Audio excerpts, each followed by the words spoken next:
Hey everybody, if you know me, you know that I'm obsessed with costumes. And if you are even remotely interested in costumes, a once-in-a-lifetime event is happening in Los Angeles at the Academy of Motion Picture Arts and Sciences, and it is an incredible costume exhibition curated by my friend Deborah Nadoolman Landis, a master costumer. And I'm about to go on a tour of this exhibit with Deborah. She's going to walk me through truly an unbelievable array of costumes from the entire history. 100 years of cinema costumes are in here, and we're about to take a look. I can barely wait.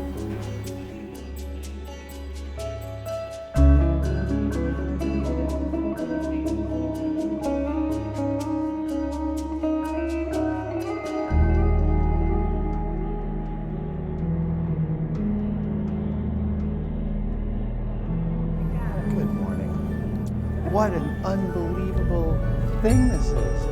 My jaw is dropped. Good. Going through this writer, the screenwriter, and John said, how do you get the general public, the audience, from script to screen in as few steps as possible? And costume designers are always encountering this frustration and confusion about fashion. You hear this fashion in film, but not only are the commodities so different, they're selling clothes, we're selling movies, so that's completely different. There's a long list of differences, but really the primary difference is we start with a screenplay. So everything about a movie, and we think of movies as being are visually based, but they're not, they're story based. Right. We have a screenplay, we have literature, we're readers. We're script analyzers, and all of our friends are too, all of our colleagues are too. So we start with a screenplay, and that screenplay is the Google map, the template of telling us what we're doing. So this is what I did. Yeah. I have these incredible animators in London, Squint Opera. And I read the scripts, I pulled the scenes from the screenplay, and then I highlighted them for what would jump out to a costume designer that would give us clues to the people, right? Exactly what your brain would be doing as you were reading. Exactly. So we're reading the script, and if you were doing props, or if you were the set decorator, or if you were the special effects person, you would be highlighting it in a different way and writing different marginalia, right? Right. So what they did is they took my highlights and they animated my highlights in a clever way. So every single one is animated according to my highlights. Oh, that's wonderful. Everyone was tiny, by the way. Every costume I'm looking at they were tiny. They're very small. Did you have trouble finding mannequins of the right sizes? Oh, every mannequin is custom made. No. And then created a mannequin for every costume. And you'll see as we go through the exhibition that they're not just standing in store poses. No, they're all in very animated. Very animated, and I tried, one of my biggest challenges was, how do I bring the clothes to life? Right. How do I didn't want to disappoint anyone. I didn't want to disappoint us. We're such fans. We love our people. We love these stories. And I wanted them to come alive in the room. I wanted to make a cinematic experience for fans and make it work for scholars too.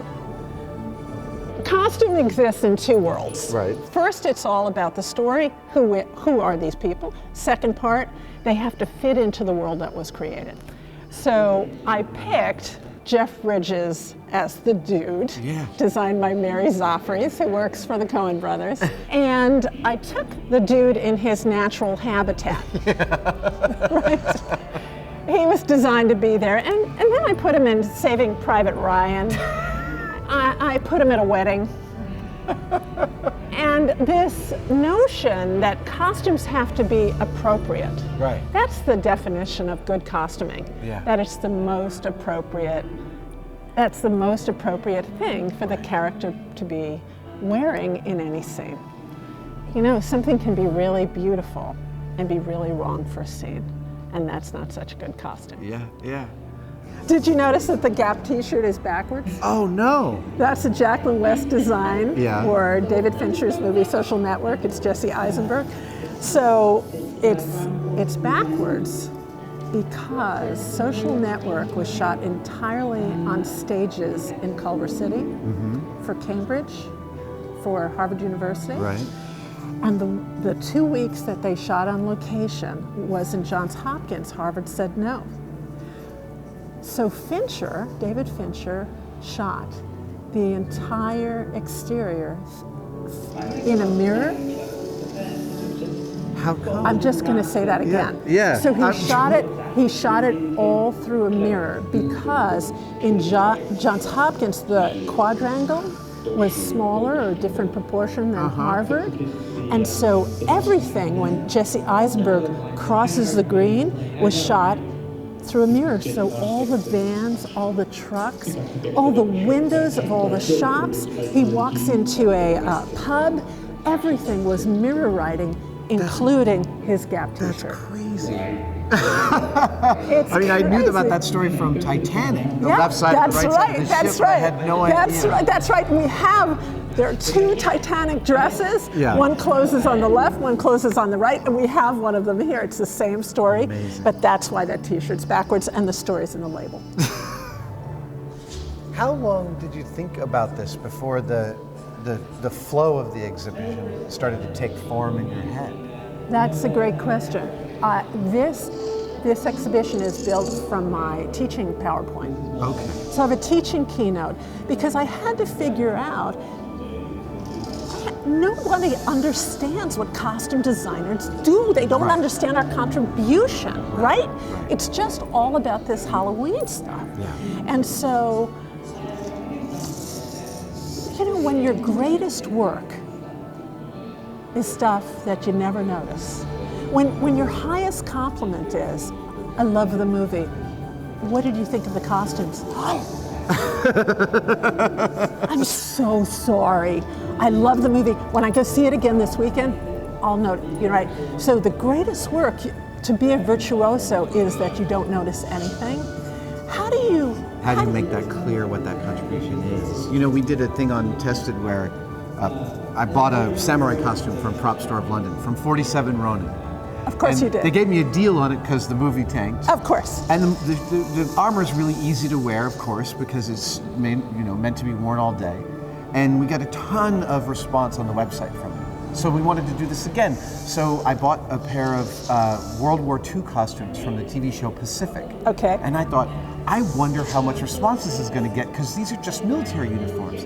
Same level of response. People were astonished to see the wear and tear worn in, the acrylic paint on the boots. I'm so moved. It was so exciting to see all the comments come in from people.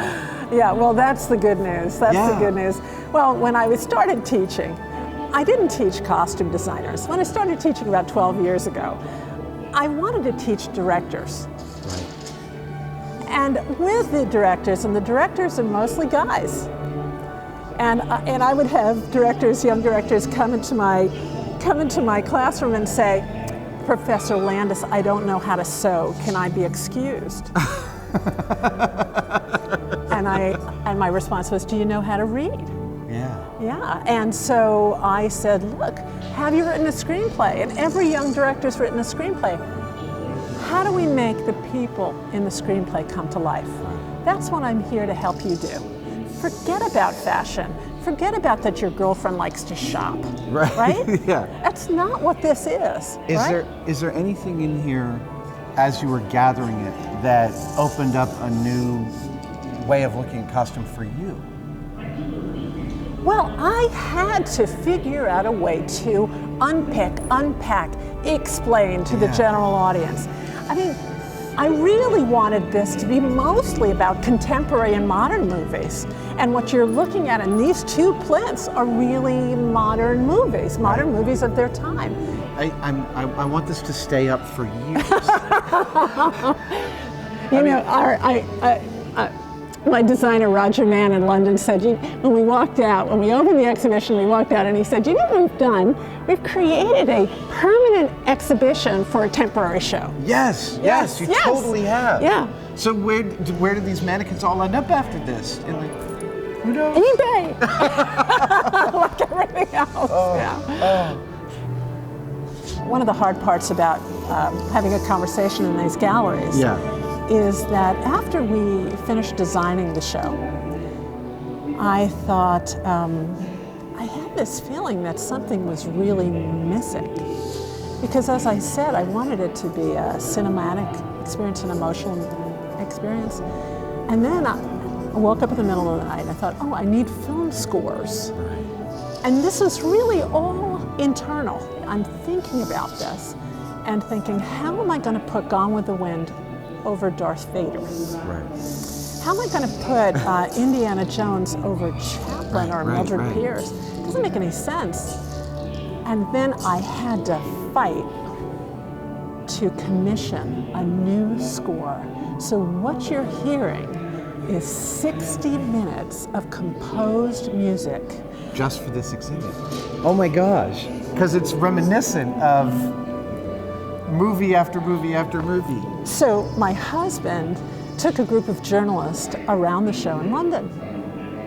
And one of these journalists said, is this John Williams? And John said, no, it was composed for the exhibition. And the journalist said, oh, okay, what movie is it from?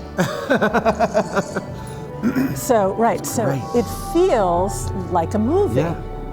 And so what I'd like you to know is that all the media in this exhibition is synchronized on a click track to the music. Wow. And it was inspired by Disney's Electrical Parade. Wow. Wow. I mean, I think that's why people say it's interactive, because you're just like your eye is guided through a Renaissance painting by the artist's expertise. The same is happening here. Yes. But it's more than your eye. It's your eyes and your ears and... Adam, if I could have put you in a boat, we would be in a boat right now, going through the exhibition. And so the score greets you as you come in, and then takes you through the 3 acts, and then with a big finale out to the gift shop. Right? So let's keep on going through. I love seeing Tyler Durden's coat. Fight Club. All of these clothes are manufactured. Amazing. Okay, designed and manufactured. Why? Fight Club. So many fights, right? You could not just buy a piece, you had to have doubles, triples, quadruples, right? This is the thing most people also don't realize, that the clothes don't deteriorate through the course of making a movie. Every scene in which they're deteriorated is a separate piece. Right, and then think about Tyler Durden. He's a dumpster diver, right? Complete dumpster diver. So this is what Michael Kaplan did. You see this red jacket? This is a key piece of costume from Fight Club. He had to make 1 million of them, or like 5, right? Then, so he found old leather. He aged them. Then then he wanted them to look like they came from a thrift store. So then he took manila tags, stapled the manila tags with the sizes on the hem of this jacket, ripped off the manila tag, so just the little pieces were left. Right. That's the level of detail. The kind of, This dress, whatever I think of the movie, that dress is one of the most astonishing things. And that was designed by Anthony Powell for Temple of Doom. Absolutely gorgeous dress. I mean, no wonder Stephen fell in love with Kate. With Kate Capshaw. No, it was a sensational dress. 3 of Indy's girlfriends from 3 consecutive movies. Well, and this is Marion is my favorite character in movies. It's my earliest, that's the kind of girl I want to marry. And I did. I totally did. Great. A friend of mine said, the girl you want to marry is a girl you can throw the gun to. Oh, great. I'll remember that. Isn't that nice? Yeah, that's great. Not the girl who would stop the bullet for you. No. No, and these are all loaned, and Indy, and Han Solo, and Darth Vader in the next room. They're all loaned personally from George Lucas. And I went up to Skywalker, and I think I'm the only costume designer to have visited Skywalker. And it's true, you had to have the mother. Right. Well, so this is now. This is one of my favorite costumes in history. You were telling me Lucasfilm wasn't sure which was the original. Oh, they didn't know. No, they had no idea. Well, why would they know? There's 50 of them up there? Oh, no, 250. No, because for every consecutive Raiders, they made 40 more and 40 every more. Stuntman, And units. You know, they have concurrent unit shooting for a second, third unit and doubles, and they didn't know. And Adam, I was 27 years old when I designed that. So I spent hours going through jackets, and I had to say to my assistant Natasha and to Layla up at Lucasfilm, how am I going to remember? And then I did. And here's the deal. For Raiders of the Lost Ark, the jacket has brass zippers, and I want you to see on the side of the jacket, it's a D-ring, D for Deborah. This closure is a brass D-ring. On the other films, on the waist tab, it's a long, narrow rectangle with two little teeth that hold the belt tab. But no, this is the one-of-one jacket. One-of-one jacket, one-of-one hat. And this jacket, I read you aged this jacket the night before the shoot with... Yeah, because I had a huge problem. I had Tom Selleck. Remember? So and he's giant. Yeah, he's 6'5". Girls would say a hunk of burning love. You know? And then anyway, killer smile, gorgeous. And I had made a complete prototype of this costume for him. So, you know, Harrison he had left for Magnum PI. And I had Han Solo. And I didn't. He's almost exactly he's like 5'10". No, 6'2". He's 6'2". Oh, okay. Yeah, but no Tom Selleck. No, okay? no. Yeah. Yeah, Harrison, no Tom Selleck, right? We were so disappointed.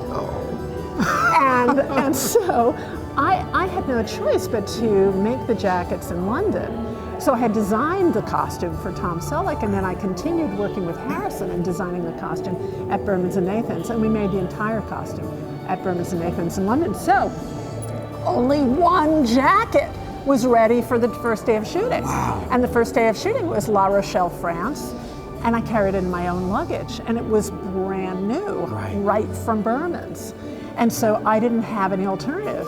So Harrison bought me a glass of wine. I sat with Harrison. It's a true story. I mean, he's my backup on this. And I brought sandpaper, I brought mineral oil, I brought shoe polish, I had a suede brush. I had Harrison's a carpenter. He used to be able to carry a big Swiss Army knife. And so with those things, I aged it for the following day, so it was ready for 4:30. You put it on him and had him bend his elbows and stuff like that to get the weather. We really worked on it. Yeah, and I sat on the hat and aged the hat myself. Everything was brand new. We had one jacket and one hat and one complete costume for the first day of shooting at La Rochelle.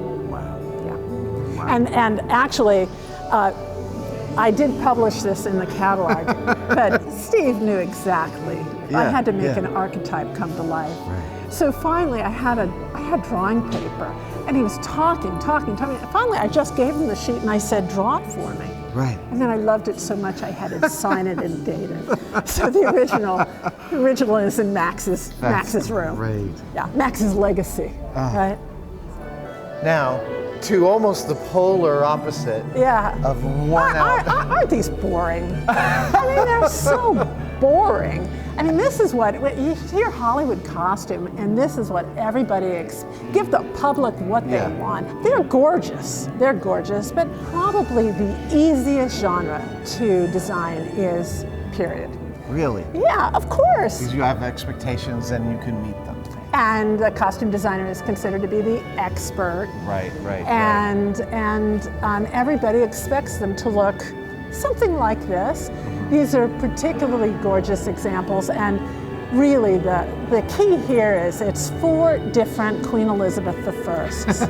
So it's Quentin Crisp in drag, Elizabeth the Golden Age, Kate Blanchett, Bette Davis as Elizabeth in The Virgin Queen in the red, and then Judi Dench, Shakespeare in Love, as Elizabeth I. So we talk a little bit about period movies, but period movies were never going to be the subject of this exhibition, you can tell, because this exhibition really, in a lot of ways, it's misnamed. Hollywood costume, what does that mean? It's really about the contribution of the designer, of the costume designer. It's not so much about the clothes. The clothes are here to represent those designers. And they're about the story. And they're about the story and the people we love in the story. You know, it's funny, at ILM, one of the things we would do as model makers, as I've said, a good model maker knows the story behind every greeble you put on a spaceship. There has to be a reason. Of course. And there are different reasons in the Star Trek universe than there are in the Star Wars universe, and you need to know the difference. And one of the things I've watched happen with CG over the 15 years that I've been in the business, 20 years, is the digital modelers have gotten better at understanding that point. And it's a lot of it's because they took physical model makers and turned them into digital model makers, who then understand, no, that container can't just look like a container, it's got to have wear and rust that's real and has a story about where it came from. Yes, but it all comes down to the same thing, belief. Yeah. Because really what we want is our audience to believe the movie, and even be in the movie, and even that whole notion of suspension of belief, where, you know, we pay our ticket, sit in the dark to go on a ride. Yeah. Right? We don't want to remember our lives. We want to be focused. And in fact, Jerry Bruckheimer, the producer, said that we're in the transportation business. And when you talk about model making and believing that every single thing on a spaceship has a purpose, that's no different from making those Na'vi necklaces look like they were woven by Na'vi people. But first we had to weave it before they became CGI. Yeah. Somebody said to me the other day, they were in here and they stood just about here, and they said, wait, there's Spider-Man, okay, that's Sony, and then we've got X-Men, and Star Trek, and Iron Man, and Captain America, and Superman and Batman. You have DC and Marvel? How do you have DC and Marvel on one plan? And the answer is, it's the Academy of Motion Picture Arts and Science. They get to do that. They get to do that. Everybody says yes. Wow. It's the Oscars. Everybody says yes, so everybody's here. And of course, it's divine. For me, this is inspired. The idea of a whole plinth of Meryl Streep. well, Meryl, she can do anything, right? Yeah. I assume, as a costume designer, that what an actor wants to do is inhabit dozens of people in their career. And their ciphers. And so I thought, who's the great American actor? Yeah. If I had one person, if I could pick one person. Yeah. I read a lovely interview with Paul Thomas Anderson about There Will Be Blood. Yes. And somebody said, the interviewer said, is it really true that Daniel Day-Lewis never takes off the costumes and wears them for 2 months? And Anderson said, let me put it to you this way. If you could do that, wouldn't you? Like, what a great thing to be able to do such a thing. That's right. And Daniel, my understanding is Daniel kind of does. Yeah. Yeah. A lot of actors just like De Niro and they're more, ask for their shoes early. Really? Yeah, weeks and weeks and weeks early. Yeah, they ask for their shoes, so they start walking. And look, with costumes, you talked about Russell Crowe and the heel. Your gait as an actor also changes. Right. The way you carry yourself. You're becoming someone new. Yeah. It's a little creepy, but that's what they do. We don't have to do it, but they do it. Yeah. So this is the finale. Yes. And it's amazing to me how contemporary costumes just seem totally at place with these 50, 60-year-old costumes. Well, there's a reason for that. When I was designing this room in particular, I wanted it to feel like you were coming into the greatest cocktail party that you could ever imagine, right? Dead or alive. And this section was all called Vamps and Vixens. And then just coming around and just having these are fabulous clothes and fabulous moments. And then the slight amount of animation in the faces, which takes a minute to register that it's happening. Yes, well, we rotoscoped the face of the actor from the moment they were wearing this exact costume in the movie. So it was thoughtfully done. Amazing. And I love Jared Leto's dress. Dallas Buyers Club, but Best Supporting Actor. I watched that movie late and I could not believe what I was seeing. He is just a revelation. It's a wonderful movie. You can't get better than these performances. No. Why wouldn't I have his costume as Rayon in the exhibition? And why wouldn't he be between these two great ladies? I totally right? agree. It's a fantasy for him. And here you have Dietrich from Morocco lighting Sharon Stone's cigarette. I can't imagine, the scope is so overwhelming, Deborah. Every piece comes in a box, every piece has to be touched and put on these figures. Oh yeah, I had a huge crew. I mean, not only did I have the animators, the editors, the composer, the exhibition designers, but I had all the textile conservators and the dressers and the preparators. This was a crew of about 100 people it took to create this exhibition. This is a $5 million 5-year project. Amazing. Also, I love that, I'm looking at the back of some of these costumes, and Katniss is beautiful from the back. Yeah, I really tried to treat every single person as if they were alive. Yeah. Didn't matter if you were in the back. It's a voyage of discovery, the journey. I love that you feature the bottom of Uma's shoes from Kill Bill, because I knew about that detail, but it's very hard to spot. Yes, and I lit it. That's great. Yes, and actually, Uma's costume was in Quentin Tarantino's garage. Really? Yeah, that's where it lives. So when it comes off display, we will very neatly fold it and bring it back to his garage. Wow. Yeah, he's the lender. Quentin's the lender. That's great. So every firearm that you see and all of the swords are exact replicas. So the guns are correct. And the Victoria and Albert Museum insisted that none of the guns could actually come out of the hand. Right. So we had a prop store in London actually create the guns in the hands. Wow. Yeah, all the correct firearms, but all cast replicas. That's great. I love Rocky boxing with John McClane. Close proximity, fighting, trying to create an ensemble or a mise-en-scène, trying to create life. Yeah. It's hard to do. And then you finish with Dorothy.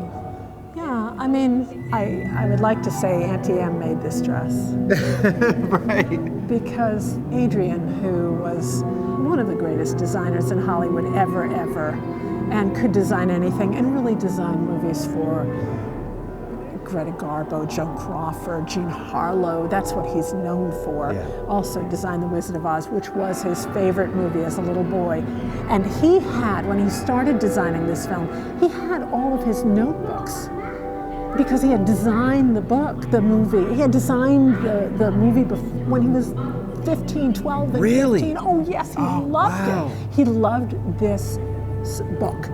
So when he got to make it, I have an invented story about this dress. Can I tell you the invented story? Yeah. Okay, so my invented story, because this dress is so real, I think that Adrian, imagine MGM in 1939, the greatest couture costume shop in the world. Yeah. He says to someone, a seamstress or a shopper, he says, go find me the cheapest Dust Bowl gingham that you can find. I don't want you to pay more than a nickel a yard. Right. Then I want you to wash it on a washboard, and then I want you to wash it again on a washboard. And then I want you to put it through a wringer, and then I want you to put it through a wringer again. And then I want you to take wooden clothespins and hang it on a line, right? Then I want you to find someone who has a treadle machine. Do you have a treadle machine? Okay, you have a treadle machine? You be Auntie Em. Because Adam, this pinafore is so badly made. It could only have been made by Auntie Em in a farmhouse in Kansas. It's the real deal. And you know how real Judy Garland was? Yeah. And you know how real she is every time we see that movie? This is also real. It's a performance that is supported by quality and great design. Yeah, quality and great design. much for taking me on this tour. Thank you. Thank you.